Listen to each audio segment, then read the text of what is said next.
उत्तराखंड में बसा एक ऐसा खूबसूरत विलेज जो इंडिया चाइना बॉर्डर से करीब 16 किलोमीटर की डिस्टेंस पर है।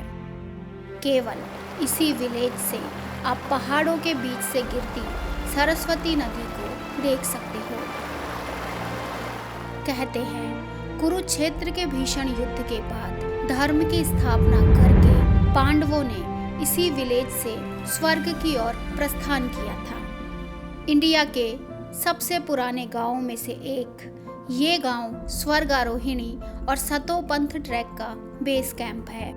ये है फर्स्ट विलेज ऑफ इंडिया, माणा, यानी भारत का पहला गांव, जिसे कुछ टाइम पहले तक लास्ट विलेज ऑफ इंडिया के नाम से जानते थे।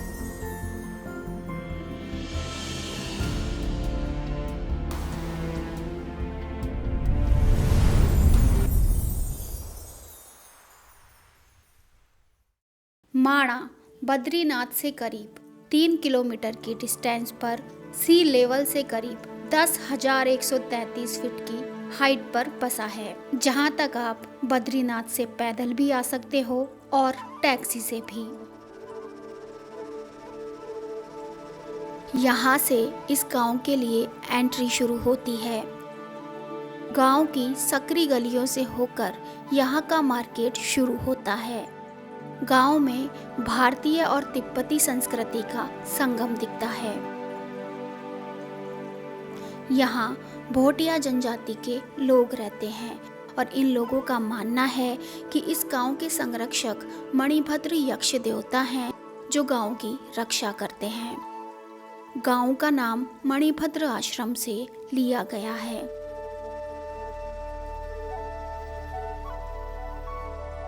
यहाँ करीब 70 घर हैं और पॉपुलेशन भी कम है।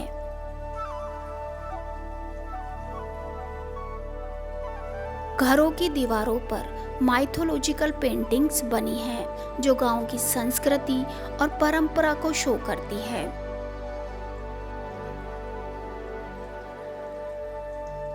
गांव की महिलाएं अपनी अपनी दुकानों में बैठकर भेड़ और बकरी के बालों से बनी ऊन की टोपियां, स्वेटर, गलीचे, कालीन, शॉल और कई ट्रेडिशनल आइटम बनाते हुए दिख जाएंगी। इन आइटम्स को बेचकर पैसा कमाना इनकी इनकम का मेन सोर्स है।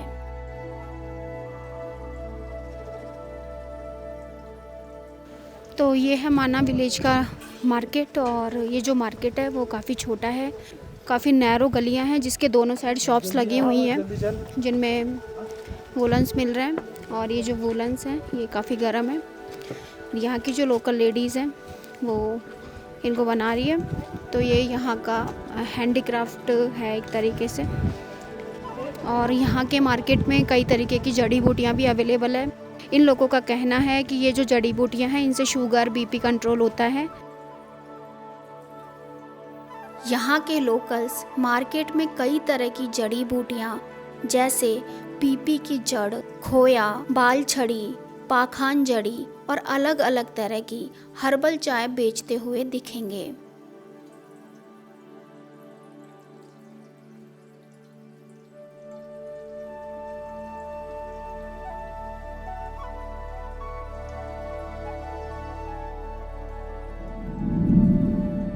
यहाँ ताम्रपत्र के पेड़ मिलते हैं। इस पेड़ की छाल का यूज़ पहले के टाइम ग्रंथों को लिखने के लिए किया जाता था और आज भी इनका यूज़ पूजा में होता है।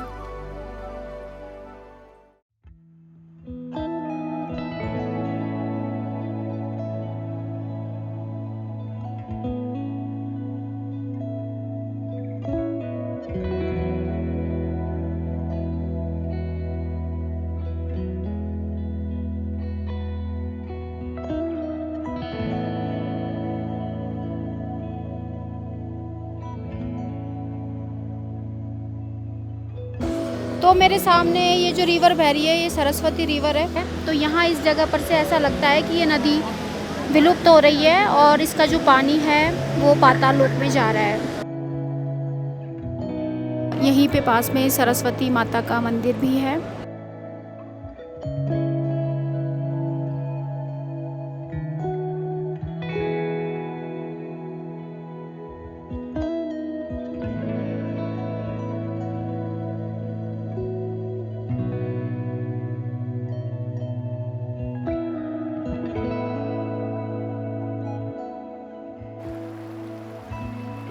सरस्वती नदी के बारे में कहते हैं कि ये नदी केवल यहाँ से दिखाई देती है और इसके बाद पाताल लोक में समा जाती है। और ऐसा कहने के पीछे एक कहानी छिपी है, तो वो ये कि जब वेद व्यास महाभारत की रचना कर रहे थे तब सरस्वती नदी के बहाव से जो कलकल की आवाज़ आ रही थी उससे वेद व्यास को डिस्टरबेंस हुआ और उन्होंने सरस्वती नदी को अदृश्य हो जाने का श्राप दे दिया। पर ये तो कहानी है, असलियत में सरस्वती नदी आगे चलकर अलकनंदा नदी से मिलकर संगम बनाती है और इस संगम को केशव प्रयाग के नाम से जानते हैं।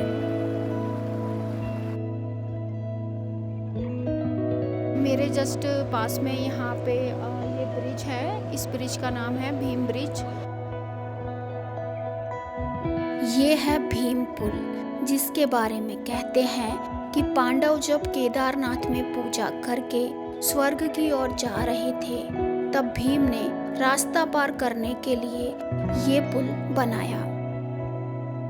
यहाँ से करीब 5 किलोमीटर के डिस्टेंस पर वसुधारा वाटरफॉल है। आप देख सकते हो पीछे ये पहाड़ पे बोर्ड लगा हुआ है, प्रथम ग्राम माणा। 1962 के इंडो चाइना वॉर से पहले माणा तिब्बत से व्यापार का मुख्य केंद्र हुआ करता था, जहां से यात्री बकरियों और याक के लिए जौ और सेंधा नमक खरीदते थे। लेकिन वॉर के बाद यहां से तिब्बत आने जाने पर रोक लगा दी। यहाँ पर जो शॉप्स बनी हुई है, चाय की थड़ी है, उन पर लिखा हुआ है भारत की प्रथम चाय की दुकान।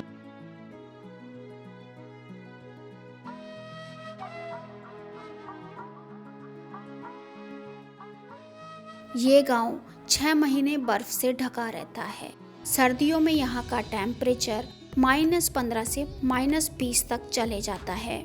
तब यहाँ के लोकल्स जोशीमठ या किसी दूसरे निचले स्थानों पर चले जाते हैं और जब मौसम सही हो जाता है तब यहाँ वापस आ जाते हैं। इस गांव की परंपरा है कि जब बद्रीनाथ के कपाट बंद किए जाते हैं तो भगवान विष्णु की मूर्ति को घी में लिपटे हुए कपड़े से ढका जाता है, जिसे घृत कंबल कहते हैं। इस कंबल को माणा गांव की महिलाएं और लड़कियां मिलकर तैयार करती हैं। तो ये था माणा विलेज, जहां हिमालय की छाया में आज भी महाभारत की कहानियां सांस लेती है।